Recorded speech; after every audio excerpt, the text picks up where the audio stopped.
14లో తెలంగాణ ఏర్పడ్డ నాడు తెలంగాణ తలసరి ఆదాయం ₹1,00,000 లోపే ఉండే. ఈరోజు 3,18,000 రూపాయలతోని దేశంలోనే నంబర్ 1 రాష్ట్రంగా తెలంగాణ ఉందని నేను గర్వంగా మీ అందరికి తెలియజేస్తా ఉన్నాను. ఇది నేను చెప్పే లెక్క కాదు, దీన్ని ప్రకటించేది కేంద్ర ప్రభుత్వం. ఈ ప్రకటన వాళ్ళే చేసినారు. 2, రాష్ట్రంలో తలసరి విద్యుత్ వినియోగం ఎంత, అది కూడా ఒక క్రైటీరియా. దాంట్లో కూడా రాష్ట్రం వచ్చినాడు 1,100 యూనిట్లు తలసరి విద్యుత్ వినియోగం ఉంటే ఈరోజు అది 2,200 కంటే 100% పెరిగి 2,200కు పోయింది అని మనవి చేస్తూ ఉన్నా. ఆ రాష్ట్రంలో మంచినీళ్ళ సమస్య తెలంగాణ రాకముందు ఎట్లా ఉండే మీకు తెలుసు.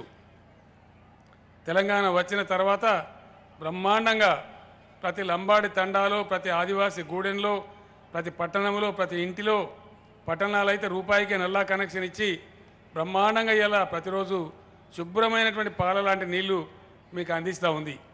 ఈ విషయంలో కూడా తెలంగాణ ఇండియాలోనే నంబర్ 1 అని చెప్పి మీకు నేను తెలియజేస్తా ఉన్నా. ఇట్లా ఇంకా చాలా ఉన్నాయి.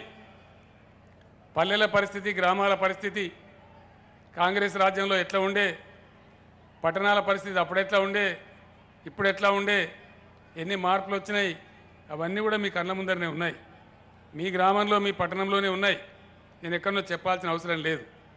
వైరా గ్రామ పంచాయతీగా ఉండే దీన్ని మున్సిపాలిటీ చేసుకొని బ్రహ్మాండంగా అభివృద్ధి చేసుకుంటా ఉన్నాం. ఇలా సెంట్రల్ లైటింగ్ కానీ, డివైడర్స్ కానీ, రోడ్ల విస్తరణ కానీ అద్భుతంగా జరుగుతున్న విషయం మీ కళ్ళ ముందరనే ఉందని నేను తెలియజేస్తా ఉన్నా.